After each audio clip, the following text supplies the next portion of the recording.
Hello guys, easily to learn channel में आपका स्वागत है। आज की वीडियो में हम फिजिक्स के लाइट चैप्टर के कॉनकेव मिरर की इमेज फॉर्मेशन को पढ़ेंगे। इससे पिछली वीडियो में मैं आपको लाइट के बारे में, लाइट क्या होती है, रिफ्लेक्शन के बारे में, रिफ्लेक्शन के रूल्स क्या होते हैं और आपके concave mirror, convex mirror, plane mirror क्या होते हैं और आपका जो कॉनकेव मिरर या मिरर से रिलेटेड जो भी टर्म्स हैं, radius of curvature, centre of curvature, focal length, focus point, pole, ये सारे टर्म्स मैं आपको पिछली वीडियो में बता चुका हूँ, जिसकी लिंक आपको नीचे डिस्क्रिप्शन में मिल जाएगी। तो आज की वीडियो हम कॉनकेव मिरर की इमेज फॉर्मेशन से स्टार्ट करेंगे।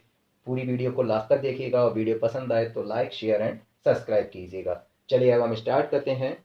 तो image formation by concave mirror, तो कई सारी प्रोसेस हैं, इसमें कई सारे पॉइंट हैं कि हम ऑब्जेक्ट को किस किस प्लेसेस पर रखेंगे। जैसे जैसे हम प्लेसेस चेंज करते जाएंगे वैसे वैसे हमारे इमेज की फॉर्मेशन भी चेंज होती जाएगी। तो पहली पॉइंट है आपका इसमें ऑब्जेक्ट एट इंफिनिटी। ऑब्जेक्ट को इंफिनिटी पर रखा गया है। तो यहाँ मैंने आपके सामने डायग्राम बनाया हुआ है कि वैन ऑब्जेक्ट एट इंफिनिटी हो, तो इंफिनिटी ये आपका कॉनकेव मिरर है, ये इसका पोल हो गया, फोकस पॉइंट हो गया, radius of centre of curvature हो गया। तो आप देख रहे हैं ये ए बी जो है वो आपका ऑब्जेक्ट है। यहाँ पर ये आपका ऑब्जेक्ट हो गया।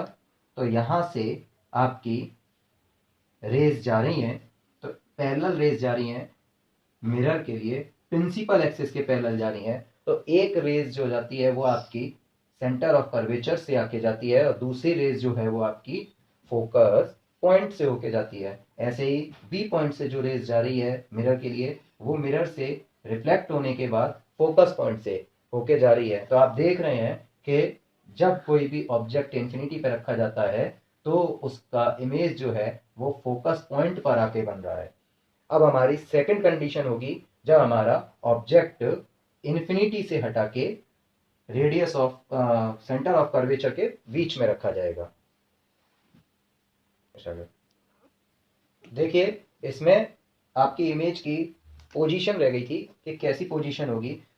तो आप देख रहे हैं कि फोकस पॉइंट पर जो आके बन रहा है ये इमेज, तो ये इमेज जो है पहली हाईली डिमिनिश्ड होगी, बहुत ही छोटी होगी, डिमिनिश्ड बिल्कुल छोटी, बिंदुनुमा, बिल्कुल पॉइंटेड होगी, ओनली केवल पॉइंट साइज की होगी। और इमेज का जो नेचर होगा वो आपका एक तो रियल होगा और इन्वर्टेड होगा। इमेज होगी, रियल होगी और इन्वर्टेड होगी और हाईली डिमिनिश्ड होगी। तो मीन्स उल्टी बनेगी इमेज एक तो, और वास्तविक बनेगी, वास्तविक और उल्टी बनेगी और पॉइंट बिंदुनुमा इमेज बनेगी बिल्कुल। अब हम नेक्स्ट पॉइंट देखते हैं। नेक्स्ट है आपकी second condition, beyond C. Means अब हमारी इंफिनिटी पे नहीं है, इंफिनिटी से आगे आ गई है, बियॉन्ड सी, बस सी से दूर है।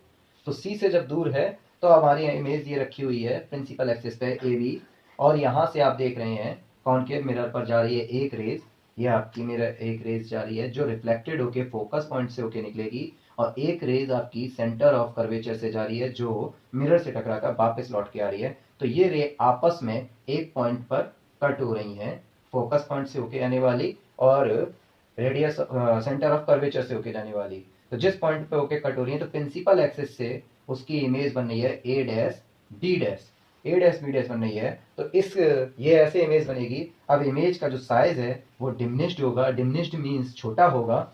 आपकी जो ए बी है जो ऑब्जेक्ट है ऑब्जेक्ट से छोटा होगा। एंड आपका जो नेचर है वो रियल होगा और इन्वर्टेड होगा। रियल मीन्स वास्तविक होगा और इन्वर्टेड मीन्स उल्टा होगा। तो आप देख रहे हैं कि ए बी ऑब्जेक्ट हमारा इस तरीके से है और ए डैश बी डैश इस तरीके से है, ये उल्टा हो रहा है। तो इमेज हमारी उल्टी बन रही है और वास्तविक बन रही है। अब नेक्स्ट देखते हैं। नेक्स्ट कंडीशन है आपकी थर्ड कंडीशन। तो थर्ड कंडीशन में क्या है आपका, at C centre of curvature पर रखी जाएगी। अब तो आपने देख रहे हैं कि सेंटर ऑफ कर्वेचर पर हमने पॉइंट सी पर हमने ऑब्जेक्ट को रखा हुआ है। अब हमारी रेज कॉनकेव मिरर की ओर चलेगी तो वो फोकस पॉइंट से होकर आई और फिर एक नीचे से इमेज जा रही है, वो भी फोकस पॉइंट पे होके लौट के आ रही है। तो आप देख रहे हैं फोकस पॉइंट से इमेज होके जा रही है और इमेज हमारी ए डैश बी डैश आके बन रही है। अब ये ए डैश बी डैश जो आगे बन रही है वो सेंटर ऑफ कर्वेचर के ही पास बन रही है। अब तो इस इमेज का जो साइज होगा, इमेज का जो साइज होगा वो बिल्कुल ऑब्जेक्ट के इक्वल होगा। इमेज जो है वो ऑब्जेक्ट के इक्वल बनेगी और जो नेचर होगा वो रियल और इन्वर्टेड होगा, मीन्स वास्तविक और उल्टा होगा। तो आप देख रहे हैं कि ऑब्जेक्ट हमारा ए डैश बी डैश ये रखा हुआ है और इमेज हमारी ए डैश बी डैश ये आ रही है, तो उल्टी आ रही है और जितनी बड़ी ए बी है उतनी ही बड़ा ए डैश बी डैश है, और इन्वर्टेड है और रियल है वास्तविक। तो ये आपकी इमेज सेंटर ऑफ कर्वेचर की पोजीशन से हो गई। अब नेक्स्ट कंडीशन को हम देखते हैं। तो नेक्स्ट है आपका फोर्थ कंडीशन है between C and F, between centre of curvature और फोकस पॉइंट के बीच में रखी जाएगी जब ऑब्जेक्ट को। तो आप देख रहे हैं कि हमने फोकस पॉइंट और सेंटर ऑफ कर्वेचर के बीच में ऑब्जेक्ट को रखा हुआ है। तो आप देख रहे हैं कि ए पॉइंट से रेज गई है एक पैरेलल पोल पे, तो पोल मिरर की तरफ गई है, वो टकरा के फोकस पॉइंट से आई है इस साइड में, और दूसरी सेंटर ऑफ कर्वेचर से जा रही है मिरर की साइड में, वो उसी माध्यम में वापस लौट आती है। तो वो इस तरीके से वापस लौट रही है, ये रिटर्न होकर आपकी ए पॉइंट ए डैश पॉइंट पर मिलती हैं। तो प्रिंसिपल एक्सिस से आपकी इमेज बनी है ए डैश बी डैश। तो अब आप देख रहे हैं कि A dash B dash A B object के रेस्पेक्ट में काफी बड़ी है, उल्टी है और वास्तविक है। सेम एज जैसी औरों में बन रही थी, बस अंतर सिर्फ इतना है कि ये ऑब्जेक्ट से अब काफी बड़ी इमेज है। ये फर्क हो जाता है पोजीशन चेंज करने पे। तो आपकी जब बिटवीन सी एंड एफ के बीच में जब ऑब्जेक्ट को रखा जाएगा तो आपकी इमेज जो है ए डैश बी डैश वो साइज में इनलार्ज्ड बहुत बड़ी होगी, और उसकी नेचर जो होगा वो वास्तविक और इन्वर्टेड उल्टा होगा। ठीक है, अब नेक्स्ट कंडीशन है, नेक्स्ट कंडीशन में हम फोकस पॉइंट पे रखेंगे। तो देखिए नेक्स्ट है आपकी एट एफ, फोकस पॉइंट पर आपके रखी हुई है। तो आप देख रहे हैं फोकस पॉइंट पर ए बी मैंने इमेज ऑब्जेक्ट को रखा हुआ है। तो यहाँ से एक रेज आपकी चली है पैरेलल, प्रिंसिपल एक्सिस के पैरेलल चली है, तो वो आपके फोकस पॉइंट से होकर निकलती है, तो ये आ रही है इस तरीके से, और दूसरी आपकी सेंटर ऑफ कर्वेचर से जा रही है मिरर से, वो एज इट इज उसी मीडियम में वापस लौट आती है।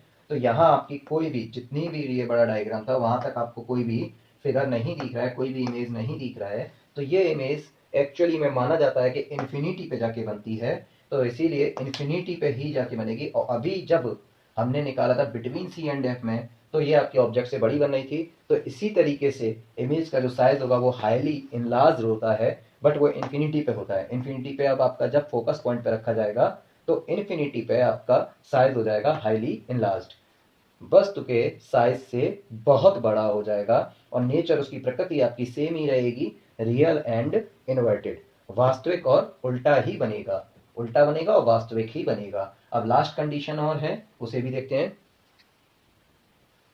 नेक्स्ट है आपका between P and F, P for pole है यहाँ पे और एफ फॉर फोकस पॉइंट है। तो मतलब इसका कि आपका जो ऑब्जेक्ट है वो फोकस पॉइंट और पोल ध्रुव के बीच में रखा जाना है। तो देख रहे हैं आप ए बी ऑब्जेक्ट को हमने फोकस पॉइंट और पोल के बीच में रखा हुआ है। अब सेम एज हम मिरर की रेस चलाएंगे, ऑब्जेक्ट की रेस। तो देखिए ए से रेस जा रही है एक, तो वो फोकस पॉइंट से होके निकल रही है, और एक आपकी सेंटर ऑफ कर्वेचर के थ्रू जाती है मिरर की तरफ में, वो एज इट इज मीडियम में वापस आ जाती है। तो यहाँ वो आप देख रहे हैं लेफ्ट हैंड साइड में, मिरर के लेफ्ट हैंड साइड में ये कहीं भी एक दूसरे को कट नहीं करते हैं, बट मिरर के पीछे, बिहाइंड द मिरर, मिरर के पीछे ये आपस में एक दूसरे को कट करते हुए नजर आते हैं। तो जब भी ऑब्जेक्ट को पी और एफ, पोल और फोकस पॉइंट के मिडल में रखा जाएगा, तब आपका इमेज जो है वो बिहाइंड द मिरर बनेगी, behind the mirror A dash B dash, जो आपकी साइज तो आपका इनलार्ज्ड होगा, मींस ऑब्जेक्ट से जो आपकी बड़ी होगी, और नेचर अब आपका वर्चुअल एंड इरेक्ट हो जाएगा, मींस जैसी ऑब्जेक्ट है उसी में ही, उसी डायरेक्शन में ही आपका ए डैश बी डैश है। इट मींस सीधा है, बट अब ये वास्तविक ना होकर के आभासी हो जाएगा। तो ये आपका नेचर हो गया ऑब्जेक्ट में इमेज का, कि वर्चुअल और इरेक्ट बनेगी, और साइज जो है वो इमेज की इनलार्ज्ड बड़ी होगी ऑब्जेक्ट से। तो ये सारी की सारी 6 कंडीशन आपकी कॉनकेव मिरर की हो जाती हैं।